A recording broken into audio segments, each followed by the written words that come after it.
नमस्कार, knocking-news.com में आपका स्वागत है। फिर मैं दोबारा से वही अडानी और वही अंबानी की कहानी लेकर आया हूँ।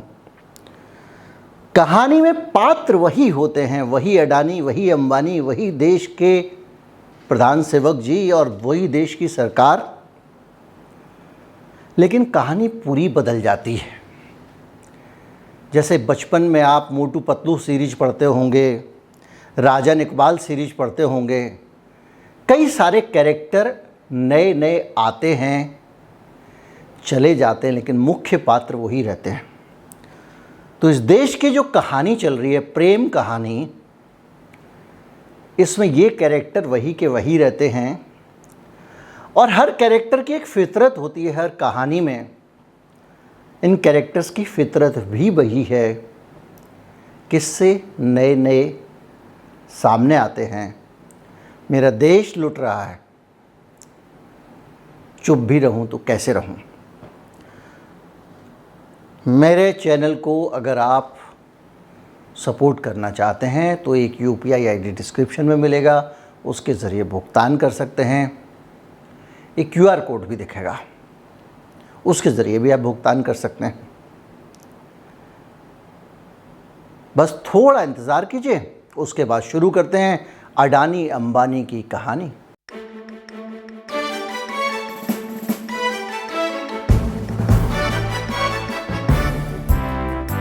एनर्जी की दुनिया में, यानी ऊर्जा की दुनिया में इस समय सबसे ज़्यादा उठापटक चल रही है। जर्मनी है, वो चाह रहा है कि रूस की गैस के बगैर काम चल जाए। वो कह रहा है रूस की गैस के बगैर काम चलाऊंगा तो मैं लकड़ी जला लूँगा, मेरा काम बन जाएगा। पुतिन कह रहा है बेटा लकड़ी जलाओगे ना, साइबेरिया आना पड़ेगा लकड़ी लेने। साइबेरिया मेरे पास में है। लकड़ी भी नहीं मिलेगी, कोयला भी नहीं मिलेगा। तो कोयला नहीं है, लकड़ी नहीं है, गैस नहीं है, तो ये एक द्वंद्व पूरा यूरोप वर्सेस रूस।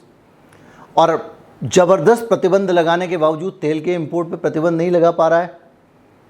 और इसलिए नहीं लगा पा रहा है, नाटो और उसके जो यूरोपियन यूनियन के देश उस घोषणा बड़ी बड़ी कर रहे हैं, क्योंकि ऊर्जा चीज़ ऐसी है। और मैंने आपको बताया था कि किस किस तरह से ऊर्जा के मामले में खेल चल रहे हैं। एक मसला मैं लंबे समय से उठा रहा हूँ, कई दफ़ा आपको बता भी चुका हूँ कि हिंदुस्तान में बिजली घरों में कोयले की कमी के कारण बिजली की सप्लाई पे असर पड़ रहा है, बिजली का उत्पादन कम हो रहा है। और बिजली का उत्पादन कम हो रहा है, कितना हो रहा है कि नहीं हो रहा है, इस सब पे मैं बता चुका हूँ और आप मेरी वीडियो निकाल के देख सकते हैं। लेकिन उसमें एक नया एंगल आया था और वो एंगल ये आया था कि बिजली का उत्पादन भले ही कोयले के कारण रुक रहा हो, लेकिन इस देश के पास कोयले की कमी नहीं है। और इस देश के पास कोयले की कमी भी नहीं है और इस देश के पास में दुनिया की सबसे बड़ी कोयला उत्पादन कंपनी भी है, कोल इंडिया। और वो कंपनी भी ये कह रही है कि हम पहले से ज़्यादा उत्पादन कर रहे हैं कोयले का। लेकिन केंद्र सरकार जो बिजली उत्पादन करने वाली कंपनियां हैं उन पर दबाव बना रही है कि कोयले को तुम्हें तो इंपोर्ट करना ही पड़ेगा।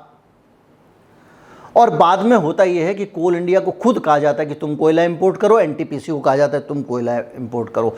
यानी सरकारी कंपनियों को कहा जाता है कि ये बिजली उत्पादक कंपनियां तो मान नहीं रही हैं, कोयला तो इंपोर्ट करना पड़ेगा। कोयला इंपोर्ट करना सरकार की नाक कान सबका मसला बन गया है। हर हाल में वो कोयले को इंपोर्ट करना चाहती है। अब हमने आपको आशंका बताई थी कि कोयला कहाँ से आने वाला है, किससे इंपोर्ट किया जा सकता है, ये हमारा अनुमान था, एनालिसिस था। अब ये खबर मुंह पे मारी जा सकती है जो लोग आपसे तर्क कर रहे हैं उनके, क्योंकि इसमें एक लिखा गया है कि कोल इंडिया का कोल इंपोर्ट का ठेका गौतम अडानी को मिल गया है। यानी जिसके पास में हिंदुस्तान में सबसे ज़्यादा कोयले का भंडार है, जो दुनिया की सबसे बड़ी कोयला उत्पादन कंपनी है। भारत दुनिया में टॉप के 3 कोयला उत्पादकों में से एक है। उस देश में कोयला बाहर से आएगा और वो कंपनी मंगवाएगी बाहर से जिस कंपनी को ज़मीन से खोद के देना चाहिए। और वो कंपनी जो बाहर से कोयला मंगवाएगी अपने घर से खोद के देने के बजाय, वो कंपनी बाहर से कोयला मंगवाने का ठेका अडानी साहब को दे रही है। और इस ठेके में भी वही हुआ है जैसा कि मैंने बताया था CEL के मामले में हुआ था, और उस बाद में उस मामले को, ठेके को, सरकार को उस फैसले को होल्ड पे करना पड़ा। और दूसरे मामलों में होता है जैसे कि इस देश में बहुत सारे ठेके हो रहे हैं, 2-3 बिड आती हैं, कुछ बिड तो ऐसी होती हैं जो मिनिमम सरकारी बोली से भी कम की होती हैं, एक बिड पास हो जाती है। इस मामले में भी अडानी जी ने सबसे छोटा बिड दिया है, सबसे कम वाला बिड दिया है, इसलिए उनको ठेका मिल गया है और 4033 करोड़ रुपए की सबसे कम बोली लगाई उन्होंने और अपने नाम कर लिया। अब बताइए कि ये कंपनी करेगी 2.416 मिलियन टन कोयले की सप्लाई कोल इंडिया को। कोल इंडिया के बाद इतना कोयला है वो दुनिया को सप्लाई कर दे, वो इनसे खरीदेगा। एक ऐसी और भी उलटबासी वाली कहानी है, वो भी इसमें आएगी। जब मैं अडानी अंबानी कह रहा हूँ तो अंबानी की बात भी आएगी। आप याद कीजिए वो पूरे किस्से जब ये कहती थी सरकार की अगर आप कोयला उत्पादन कंपनी हैं, राज्यों से कहा गया था तो आपकी कोयला उत्पादन कंपनियों को 10% कोयला तो इंपोर्ट करना ही पड़ेगा, वरना हम जो कोल इंडिया से कोयले की सप्लाई हो रही है उसको आधा कर देंगे। अगर आपने कोयला इंपोर्ट नहीं किया तो हम आधा कर दें, मतलब इंपोर्ट करने की ज़बरदस्ती थी। और ये कहा जा रहा है कि जो अब बारिश आ गई है तो जो कोल इंडिया की कोल माइंस के अंदर अब कोयला जो है वो कम निकल पाएगा, पानी भर जाएगा, तो इसलिए कोयला इंपोर्ट करना। लेकिन भाई साहब पावर की डिमांड भी तो कम हो गई है। खैर, इस बहस से इतर अब हम चलते हैं, क्योंकि मैं वीडियो चाहता हूँ 10-15 मिनट के अंदर ही सिमट जाए, लंबा होता है, बहुत सारे लोग कंप्लेंट करते हैं। तो अब इस पूरी कहानी के बीच में मैं आपको थोड़ा सा और साइड में लेके चलता हूँ, अंबानी साहब की बात कर लेता हूँ। माननीय अंबानी साहब जो हैं उन्होंने रूस से कच्चा तेल, आपको पूरी कहानी पता है, मैं कई वीडियो में बता चुका हूँ कि रूस ने हमको डिस्काउंटेड कच्चा तेल देने का वादा किया था। दुनिया में 130 रुपये चल रहा था, वो हमको 80 रुपये में ही प्रति बैरल की दर से क्रूड ऑयल दे रहा था। उस क्रूड ऑयल का भारत की सरकारी कंपनियों ने फ़ायदा नहीं उठाया, अंबानी साहब ने फ़ायदा उठाया और उस क्रूड ऑयल को अंबानी साहब ने खूब सारा एक्सपोर्ट किया। और धीरे धीरे करके कुछ ही समय में ये स्थिति बन गई कि भारत क्रूड ऑयल एक्सपोर्ट का हब बन गया। माफ़ कीजिए, ऑयल प्रोडक्ट एक्सपोर्ट का। ऑयल प्रोडक्ट और क्रूड ऑयल में अंतर ये, क्रूड यानी कच्चा तेल, और उसको प्रोसेस करके आप जब डीजल, पेट्रोल इत्यादि में बदल देते हैं तो वो पेट्रोलियम प्रोडक्ट हो गया। तो भारत बन गया पेट्रोलियम प्रोडक्ट के एक्सपोर्ट का हब। प्रतिबंध के कारण यूरोप के जो देश रूस से सीधा कच्चा तेल नहीं खरीद सकते थे, वो भारत से बना बनाया पेट्रोल और डीजल खरीद रहे थे। और वो भारत से नहीं खरीद रहे थे, वो अंबानी साहब से खरीद रहे थे। और दुनिया में इतनी लालच आ गई अंबानी साहब को कि उन्होंने अपने देश में पेट्रोल पंप बंद कर दिए, देश में पेट्रोल की सप्लाई बंद कर दी और बाहर वो डीजल और पेट्रोल भेज रहे थे। ये सारी कहानी मैं आपको बता चुका हूँ। अब इसमें जो नया डेवलपमेंट आया है वो ये आया है, आपको ये भी याद होगा कि हिंदुस्तान में पेट्रोल पंप कई जगहों पे बंद हो गए थे क्योंकि पेट्रोल की सप्लाई नहीं आ रही थी। हिंदुस्तान पेट्रोलियम और भारत पेट्रोलियम का रूस के साथ कोई पैक्ट ही नहीं था क्योंकि इन्होंने टाइम पे किया ही नहीं। और क्यों नहीं किया होगा, अडानी साहब, अंबानी साहब ने कैसे टाइम पे कर लिया होगा, इसमें ज़्यादा कल्पना करने की आवश्यकता नहीं है। ये दीवार पे साफ साफ लिखा हुआ है, हर समझदार आदमी पढ़ सकता है। मैं कुछ बोलूँगा, आप कुछ बोलेंगे तो ये मसला दूसरा हो जाएगा। अब क्या हुआ है कि कुछ आंकड़े निकल के आए हैं जो हमको अच्छे तरीके से साबुन से इस देश को धो रहे हैं। तो हालत ये, जिस वक्त दवादब रिलायंस कंपनी डीजल पेट्रोल का एक्सपोर्ट कर रही थी, मोटा माल बना रही थी, रूस रियायत भारत को दे रहा था और उस रियायत का फ़ायदा उठा के भारत का ही जोखिम था क्योंकि अगर सैंक्शन लगाता अमेरिका तो भारत पे लगाता और अंबानी जी दबादब मुनाफा कमा रहे थे। उस दौरान जब देश में पेट्रोल पंप सूखे पड़े हुए थे, जब सरकार को ये वार्निंग जारी करनी पड़ी थी कि जिसके पेट्रोल पंप हैं उस कंपनी को अपने पेट्रोल पंप पे पर्याप्त मात्रा में सही क्वालिटी और उचित दाम पर पेट्रोल डीजल बेचना ही होगा। उस सब के बावजूद ये लोग हाथ खींच के चल रहे थे, कहीं आधी सप्लाई हो रही थी, कहीं पूरी हो रही थी। रिलायंस के पेट्रोल पंप कई जगह बंद हो गए थे। उस दौरान जब अंबानी जी मुनाफा पीट रहे थे, भारत के अंदर ये वर्टेक्स का आंकड़ा ये बताता है कि रिकॉर्ड आयात हुआ है।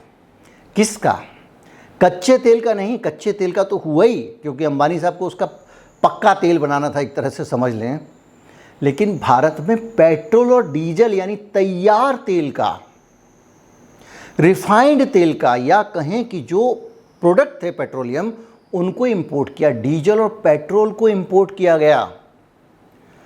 जब भारत रिकॉर्ड एक्सपोर्ट कर रहा है डीजल और पेट्रोल को, उस दौरान इस देश की ज़रूरतों के लिए इंपोर्ट करना पड़ रहा है। आप कह रहे हो डॉलर का दाम, जब डॉलर खर्च करके इंपोर्ट करना पड़ेगा आपको,